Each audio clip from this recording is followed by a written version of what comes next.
सच्चाइयों की, जिसे किसी भी देश की सरकार दुनिया के सामने नहीं आने देना चाहती। कहानी शुरू होती है सन 1980 से, जहां पर एक टैक्सी ड्राइवर को दिखाया जाता है जिसका नाम किम है। किम रात को घर वापस आता है।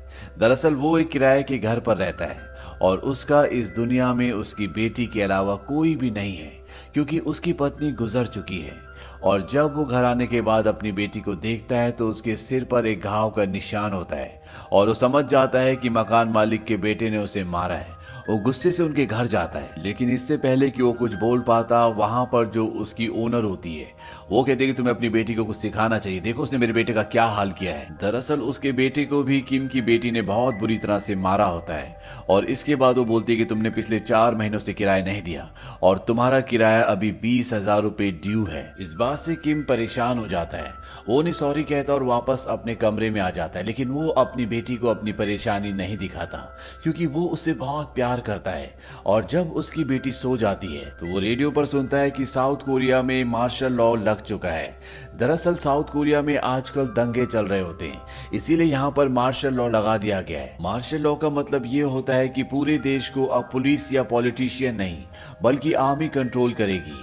और ऐसे माहौल में लोग बहुत कम घर से बाहर निकलते हैं, क्योंकि किसी की भी जान को खतरा हो सकता है।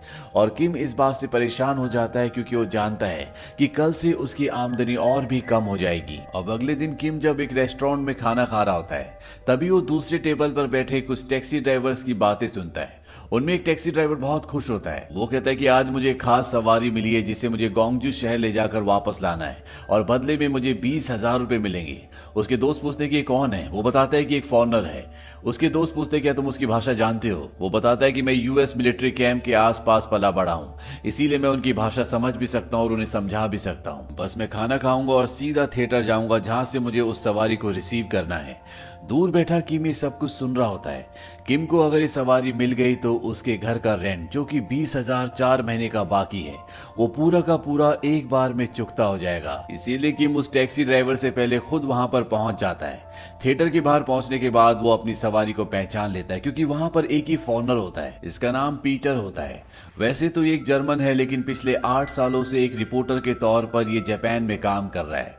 और जापान में से पता चला था कि साउथ कोरिया में स्टूडेंट्स ने सरकार के खिलाफ मोर्चा निकाला है, इसीलिए यहाँ पर ये इस रिपोर्ट को कवर करने के लिए आया, क्योंकि उसे ये भी बताया जाता है कि इस खबर को पूरी दुनिया से छुपाया जा रहा है और अब पीटर इस खबर को पूरी दुनिया के सामने लाना चाहता है। पीटर के साथ साउथ कोरिया का एक रिपोर्टर भी होता है और उसी रिपोर्टर ने उसे बताया होता है कि जो खबर उसे चाहिए वो उसे यहाँ नहीं बल्कि गोंगजू में मिलेगी, और इसीलिए पीटर गोंगजू जा रहा होता है। यहाँ पर किम अपनी टैक्सी लेकर पहुंच जाता है। पीटर के साथ जो यहाँ का साउथ कोरिया का रिपोर्टर है, वो टैक्सी देखकर बोलता है कि मैंने प्राइवेट टैक्सी मंगाई थी और तुम्हारी टैक्सी प्राइवेट नहीं है। किम उन्हें झूठ बोल देता है कि प्राइवेट टैक्सी सारी बिजी थी, इसीलिए मुझे भेजा गया है। पीटर अपने दोस्त साउथ कोरिया के रिपोर्टर से पूछता है क्या ये समझ पाएगा जो मैं कहूंगा, क्योंकि उसे साउथ कोरियन नहीं आती, वो सिर्फ इंग्लिश बोल सकता है। उसका दोस्त कहता है कि हाँ, मैंने टैक्सी कंपनी को सब कुछ बता दिया था। और वो किम से पूछता है क्या तुम्हें इंग्लिश बोलनी आती है। किम वहां पर टूटी फूटी इंग्लिश बोलता है और वो अपने साथ पीटर को टैक्सी में बिठाकर वहां से निकल जाता है। और अगले पल यहाँ पर वो टैक्सी वाला आता है जिसे सच में बुक किया गया था, पर अब बहुत देर हो चुकी है क्योंकि किम पैसेंजर को लेकर उड़ चुका है। किम रास्ते में पीटर को बताता है कि वो पहले सऊदी अरब में टैक्सी चलाता था और वहां से पैसे कमाकर वो यहाँ आया और उसने टैक्सी खरीदी। पीटर भी इंग्लिश में उससे बात करता है, लेकिन किम को कुछ भी समझ नहीं आता। किम कहता है कि अगर आपको मुझसे बात करनी तो आपको धीरे धीरे बोलना पड़ेगा, और पीटर समझ जाता है कि इसे इंग्लिश बहुत कम आती है। ये दोनों के दोनों गोंगजू के बॉर्डर पर पहुंच जाते हैं, जहां पर बैरियर्स लगे होते हैं और लिखा होता है क्लोज्ड, यानी कि यहाँ से आगे जाना मना है। पीटर अपने बैग से कैमरा निकालकर ये सब रिकॉर्ड करना शुरू कर देता है। किम को नहीं पता कि वो रिपोर्टर है। पीटर किम को कहता है कि आगे चलते रहो, रुको मत, और किम अपनी टैक्सी को बैरियर क्रॉस करके आगे निकल जाता है। लेकिन कुछ ही दूर जाने के बाद वो देखते हैं कि वहां पर आर्मी की एक टुकड़ी होती है। पीटर उसे इंग्लिश में बोलता है कि इन्हें मत बताना कि मैं रिपोर्टर हूँ, लेकिन उसे कुछ भी समझ नहीं आता कि पीटर ने क्या बोला है। आर्मी का एक सिपाही किम के पास आता, वो कहता है तुमने रास्ते में बैरियर्स नहीं देखे, तुम यहाँ तक कैसे पहुंच गए। किम कहता है कि मेरे पास एक पैसेंजर है, इसे गोंगजू जाना है।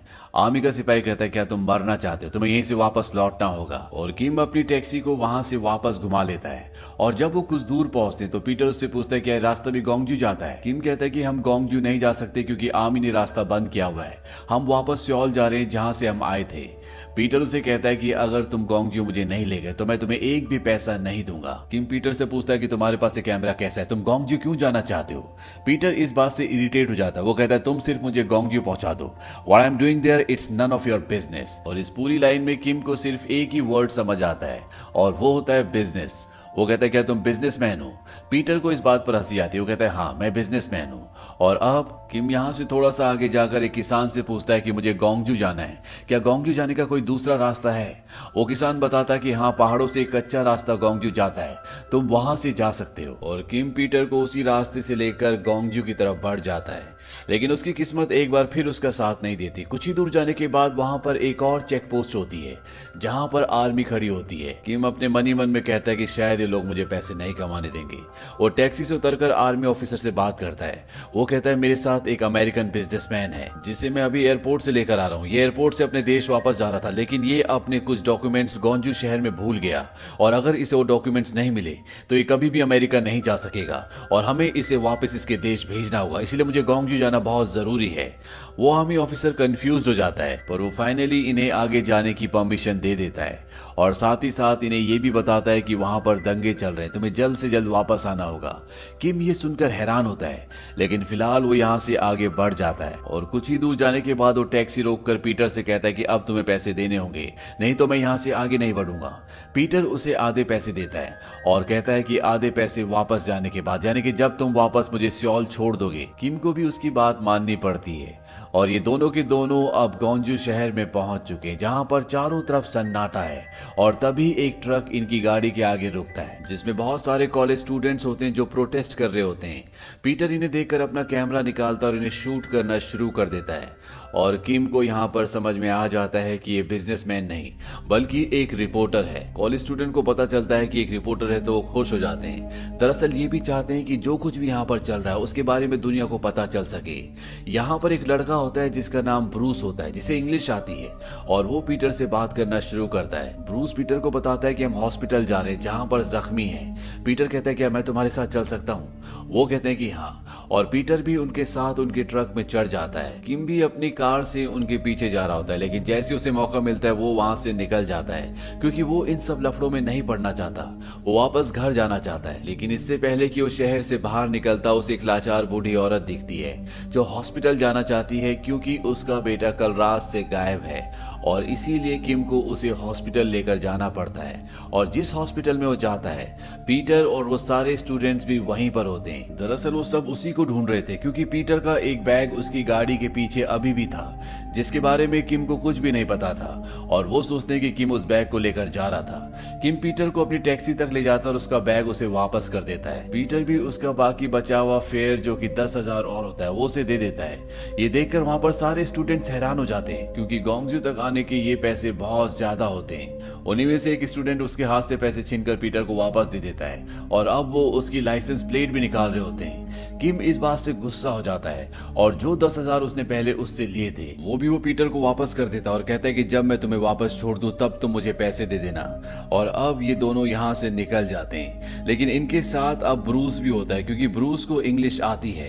पीटर ने उससे अपने साथ चलने के लिए कहा था ताकि वो टैक्सी ड्राइवर यानी कि किम और उसके बीच में एक ब्रिज का यानी कि ट्रांसलेटर का काम कर सके। और जब ये वापस जा रहे होते हैं तब ये देखते हैं कि शहर में एक जगह बहुत सारे लोग इकट्ठा हुए होते हैं। ये सब के सब प्रोटेस्ट कर रहे होते हैं और जब ब्रूस सबको बताता है कि मेरे साथ एक फॉरेनर रिपोर्टर है जो हमारी बात को दुनिया तक पहुंचाना चाहता है तो सब के सब बहुत खुश होते हैं, सब उसके लिए तालियां बजाते हैं। पीटर इन सब को एक साथ शूट करना चाहता है, इसीलिए वो पास की एक बिल्डिंग की छत पर जाता है जहां पर पहले से यहीं का एक लोकल रिपोर्टर होता है। और जब ये दोनों के दोनों ऊपर से शूट कर रहे होते हैं तभी यहाँ पर आर्मी आ जाती है और वो अंधाधुन मासूम लोगों के ऊपर गोलियां चलाना शुरू कर देती है। और ये देखकर किम पूरी तरह से हैरान हो जाता है। दरअसल न्यूज में जो भी खबरें दिखाई जा रही थी वो सब झूठ थी। न्यूज में ये बताया जा रहा होता है कि कॉलेज के स्टूडेंट्स बिना बात के प्रोटेस्ट कर रहे हैं, सरकार उन्हें मना भी कर रही है लेकिन वो मान नहीं रहे। लेकिन यहाँ पर हकीकत कुछ और ही होती है और पीटर और जो लोकल रिपोर्टर होते हैं वो नीचे जाकर शूट करना चाहते हैं। हालांकि किम उन्हें मना भी करता है लेकिन वो नीचे चले जाते हैं। किम को भी नीचे जाना पड़ता है। पीटर जब वहां पर सबको शूट कर रहा होता है तभी वहां पर एक आर्मी ऑफिसर उसे देख लेता है, लेकिन इससे पहले कि ये इन सब को पकड़ते सब के सब टैक्सी में बैठकर यहाँ से निकल जाते हैं। किम और पीटर अब वापस जाना चाहते हैं, इसीलिए ब्रूस टैक्सी से उतर जाता है और जैसी टैक्सी थोड़ा सा आगे बढ़ाते हैं टैक्सी खराब हो जाती है। तभी यहाँ पर एक लोकल टैक्सी आती है और ये टैक्सी वाला इन्हें अपने साथ ले जाता है और वो किम को बताता है कि तुम्हारी टैक्सी ठीक होने में अभी 2 घंटे लगेंगे, 2 घंटे तक तुम्हें इंतजार करना पड़ेगा। और ब्रूस भी अब एक बार फिर से इनके साथ है। पर अब किम यहाँ पर बहुत परेशान होता है क्योंकि उसकी 11 साल की बेटी घर पर अकेली है और वो किसी भी कीमत पर वापस पहुंचना चाहता है, लेकिन उसे टैक्सी ठीक होने का इंतजार करना होगा। और जब ये तीनों की तीनों उस टैक्सी ड्राइवर के घर पर होते हैं तभी इन्हें एक ब्लास्ट की आवाज सुनाई देती है। दरअसल यहाँ के लोकल लोगों ने टेलीविजन स्टेशन को उड़ा दिया होता है क्योंकि टीवी पर सभी न्यूज झूठी दिखाई जा रही होती है। और अब ये तीनों के तीनों उस जगह पर पहुंच जाते हैं और जब पीटर वहां पर शूट कर रहा होता है तो वहां पर डिफेंस सिक्योरिटी कमांड जो पहले से इन तीनों को ढूंढ रहा था वो इन्हें देख लेता है। ये तीनों के तीनों भागकर एक बिल्डिंग में चले जाते हैं, लेकिन वो ऑफिसर ब्रूस को पकड़ लेता है और किम और पीटर ऊपर छुपे होते हैं। उस ऑफिसर को पता है कि ये उसे सुन सकते हैं और वो इन दोनों को वार्निंग देता है कि अगर मुझे कैमरा वापस नहीं दिया गया तो मैं इसे मार दूंगा। ब्रूस उस ऑफिसर से कहता है कि मैं रिपोर्टर से रिक्वेस्ट करना चाहता हूं ताकि वो तुम्हें कैमरा दे दे। ब्रूस को पता है कि इस ऑफिसर को इंग्लिश नहीं आती और वो इंग्लिश में पीटर को कहता है कि ये कैमरा इन्हें वापस मत देना, इसमें तुमने जो भी रिकॉर्ड किया है यहाँ का जो भी सच है वो दुनिया के सामने लाना। और तभी ब्रूस देखता है कि आर्मी वाले उसी तरफ जा रहे होते हैं जहाँ पर वो दोनों छुपे हैं और वो उन दोनों को भागने के लिए कहता है। किम और पीटर वहां से भागना शुरू करते हैं और तभी उन्हें गोली की आवाज सुनाई देती है और वो समझ जाते हैं कि उस ऑफिसर ने ब्रूस को मार दिया। अब ये दोनों भागते भागते अलग हो जाते हैं और वो ऑफिसर किम को पकड़ लेता है और इससे पहले कि वो उसे मारता पीछे से पीटर उसके सिर पर हमला करता है और इस तरह से वो किम को बचाकर अपने साथ यहाँ से ले जाता है। ये दोनों वापस उसी घर में आ जाते हैं जो यहाँ के लोकल टैक्सी ड्राइवर का है और किम पीटर को सब कुछ बताता है कि कैसे उसने पैसा कमाया, कैसे उसकी पत्नी बीमार हो गई और उसका सारा पैसा उसके इलाज में चला गया। और जब उसकी पत्नी को एहसास हुआ कि उसके बचने की अब कोई उम्मीद नहीं है तो उसने किम को टैक्सी खरीदने के लिए कहा और अब किम के पास उसकी बेटी है जो उसकी दुनिया है और वो किसी भी कीमत पर उस तक पहुंचना चाहता है। इसीलिए अगली सुबह किम यहाँ से निकल जाता है। हालांकि पीटर उसे देख रहा होता है लेकिन वो उसे नहीं रोकना चाहता और किम जब यहाँ से अपने शहर जाने के लिए निकल रहा होता है तो जिस टैक्सी ड्राइवर का ये घर होता है वो उसे इसी शहर यानी कि गोंगज्यू की नंबर प्लेट देता है ताकि उसे कोई ना पहचाने क्योंकि उसे कोरियन आर्मी ढूंढ रही होती है। और अब वो अपने शहर के लिए निकल जाता है, लेकिन जब वो कुछ ही दूर पहुंचा होता है तो उसे एहसास होता है कि उसे पीटर को छोड़कर नहीं आना चाहिए था और वो अपनी टैक्सी वापस घुमा लेता है। पर जब वो घर पहुंचता है तो वो देखता है कि पीटर वहां पर नहीं होता। उसे बताया जाता है कि वो हॉस्पिटल में है और किम भी हॉस्पिटल पहुंच जाता है और जब वो हॉस्पिटल में लोगों की हालत देखता है तो उसे एहसास ही नहीं होता क्योंकि उन्हीं की देश की आर्मी उन्हीं के लोगों को मार रही होती है। और यहाँ पर पीटर भी पूरी तरह से सदमे में होता है क्योंकि उसे भी यहाँ पर एहसास हो रहा होता है कि इंसानियत इस दुनिया से खत्म हो चुकी है। किम पीटर को कहता है कि तुम्हें वो काम करना होगा जिसके लिए तुम यहाँ पर आए थे, तुम्हें पूरी दुनिया को बताना होगा कि यहाँ पर क्या चल रहा है। और ये दोनों हॉस्पिटल से निकल जाते हैं लेकिन बाहर अभी भी खून खराबा चल रहा होता है। आर्मी वाले आम लोगों को बेरहमी से मार रहे होते हैं, सड़क पर बहुत सारे लोग जख्मी पड़े होते हैं और जो भी उन्हें लेने जा रहा होता है आर्मी वाले उसे गोली मार रहे होते हैं। इसीलिए किम और उसके साथ के जितने भी टैक्सी वाले होते हैं जो यहाँ के लोकल टैक्सी वाले हैं वो अपनी टैक्सी से वहां पर एक बैरियर बना देते हैं ताकि जख्मी लोगों को उठा सके। लेकिन आर्मी वाले लगातार उस तरफ गोलियां चला रहे होते हैं इसलिए ये भी वहां पर फंस जाते हैं और तभी 2 आदमी वहां पर बड़े बड़े ट्रक लेकर आते हैं और इससे इन्हें यहाँ से निकलने का मौका मिल जाता है। पीटर भी किम के पास आ जाता है और ये दोनों टैक्सी में बैठकर यहाँ से निकल जाते हैं। पर शहर से निकलने के लिए इन्हें चेक पोस्ट क्रॉस करना होगा और जब इस चेक पोस्ट पर पहुंचते तो इन्हें आर्मी वाले रोक लेते हैं और जब एक जवान इनकी गाड़ी की डिक्की चेक करता है तो वो देखता है कि वहां पर सियोल की नंबर प्लेट होती है लेकिन वो कुछ नहीं कहता और वो इन्हें जाने की परमिशन दे देता है। दरअसल इन्हें खास ऑर्डर होते हैं कि सियोल की किसी भी गाड़ी को यहाँ से क्रॉस ना करने दिया जाए। पर वो आर्मी मैन जानता है कि यहाँ पर जो कुछ चल रहा है वो गलत है। अब इससे पहले कि यहाँ से टैक्सी लेकर निकलते, आर्मी वालों को रेडियो पर मैसेज आता है कि किसी भी फॉरेनर को बॉर्डर क्रॉस ना करने दिया जाए। पर इससे पहले कि ये इन्हें रोक दे, किम टैक्सी लेकर यहाँ से निकल जाता है और इसके बाद बहुत सारी आर्मी की गाड़ियां इनका पीछा करना शुरू कर देती हैं। वो इन्हें मारना चाहती है, पर वहां पर बहुत सारे लोकल टैक्सी ड्राइवर्स आ जाते हैं जो इन सब की रक्षा करते हैं। वो आर्मी की गाड़ियों को रोक लेते हैं और किम और पीटर यहाँ से दोनों के दोनों सियोल के लिए निकल जाते हैं। कुछ ही घंटों बाद ये एयरपोर्ट के बाहर पहुंच जाते हैं, जहां पर ये दोनों के दोनों इनके पास जितने भी रिकॉर्डेड फुटेज होती है उन सारी रील्स को एक कुकीज के डिब्बे के अंदर छुपा देते हैं। और इसके बाद पीटर किम को उसका नाम और नंबर एक पेपर पर लिखने के लिए कहता है। वो कहता है कि मैं यहाँ से सीधा जापान जाऊंगा और एक बार जब यहाँ का सारा सच न्यूज चैनल्स पर टेलीकास्ट हो जाएगा तो मैं वापस तुमसे मिलने के लिए आऊंगा। मुझे तुम्हारी टैक्सी की मरम्मत भी करवानी है। दरअसल उसकी टैक्सी पूरी तरह से डैमेज हो गई होती है। किम पहले तो अपना नाम और नंबर उसे पेपर पर लिख कर देने के लिए हेजिटेट होता है, लेकिन बाद में उसे लिख कर दे देता है। अब पीटर अंदर जाता है। हालांकि उसकी कल सुबह की फ्लाइट है, लेकिन वो जापान जाने वाली पहली फ्लाइट की टिकट करवा लेता है और वापस किम के पास आता है, उसे गले से लगाता है। वो कहता है कि तुम बहुत अच्छे इंसान हो और बहुत बहादुर भी, तुमने अच्छा काम किया। किम उसे कहता है कि तुमने भी अच्छा काम किया और अगली बार जब भी कोरिया आओ तो कोरियन भाषा सीख कर आना। ये बात सुनकर पीटर के चेहरे पर मुस्कुराहट आ जाती है और वो यहाँ से जापान के लिए निकल जाता है।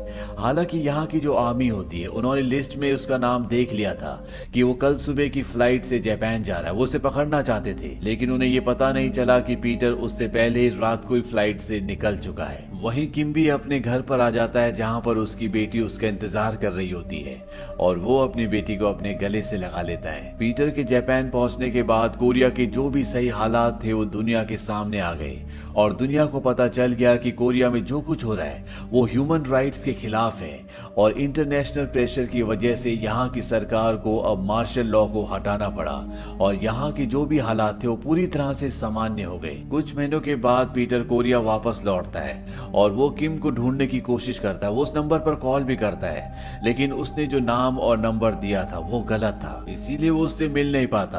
पीटर को सन 2003 में 23 साल बाद कोरिया बुलाया जाता है उसके सम्मान के लिए, क्योंकि उसने कोरिया के लिए जो किया था उसे कोरिया कभी नहीं भुला सकता। और जब वो अपनी स्पीच देता है तो वो उसमें किम की बहुत तारीफ करता है। वो कहता है कि अगर किम नहीं होता तो मैं काम कभी भी नहीं कर पाता। वो एक बहुत बहादुर था और मेरा एक अच्छा दोस्त था। मैं उसे कभी नहीं भूल सकता और उसे आज भी मिस करता हूँ। काश कि मैं कभी उससे मिल पाता। वहीं दूसरी जगह दिखाया जाता है कि किम आज भी टैक्सी चलाता है और वो न्यूज़पेपर में उसकी पूरी स्पीच को पढ़ता है जिसमें उसने किम की बहुत तारीफ की होती है और उसमें ये भी लिखा होता है कि मैं किम से मिलना चाहता हूँ। किम उसकी ये न्यूज़ पढ़ लेता है और वो कहता है कि मैं भी तुमसे किसी दिन मिलना चाहूंगा। और इसी के साथ ये कहानी यहीं पर खत्म हो जाती है। सन 2016 में पीटर की मृत्यु हो जाती है और ये फिल्म रिलीज हुई थी सन 2017 में। और इस फिल्म के रिलीज होने के बाद पता चलता है कि किम का एक बेटा भी था और वो दुनिया को बताता है कि किम की इस घटना के ठीक 4 साल बाद यानी कि सन 1984 में कैंसर से मृत्यु हो गई थी। इस फिल्म के क्लाइमेक्स में किम को इसलिए दिखाया जाता है क्योंकि किम की मृत्यु का सच इस फिल्म के रिलीज होने के बाद पता चला। अगर डायरेक्टर और राइटर को पहले पता होता तो शायद वो इस फिल्म का क्लाइमेक्स कुछ और तरीके से दिखाते। तो ये थी साउथ कोरिया की एक सच्ची घटना पर आधारित फिल्म टैक्सी ड्राइवर। दरअसल 1979 में कोरिया के राष्ट्रपति की हत्या हो गई थी और उसके बाद वहां की सरकार संभालने वाला कोई भी नहीं था। इसीलिए वहां की जो आर्मी थी वो पूरे देश को अपने कंट्रोल में लेना चाहती थी। वहां पर मार्शल लॉ लगा दिया गया जिसका लोगों ने विरोध किया, जिसके चलते आम लोगों को मारा गया, उन पर अत्याचार किया गया। लेकिन किम, पीटर और कई लोगों की बहादुरी ने उस तानाशाही को उस वक्त में पूरी तरह से खत्म कर दिया। तो ये थी पूरी कहानी फिल्म अ टैक्सी ड्राइवर की। ये फिल्म सन 2017 में रिलीज हुई थी। IMDb पर इसकी रेटिंग है 7.9। इस फिल्म का बजट था $13.8 मिलियन और बॉक्स ऑफिस पर इसने कमाई की थी $88.7 मिलियन की। उम्मीद करते हैं कि इतिहास की सच्ची घटना आपको पसंद आई होगी।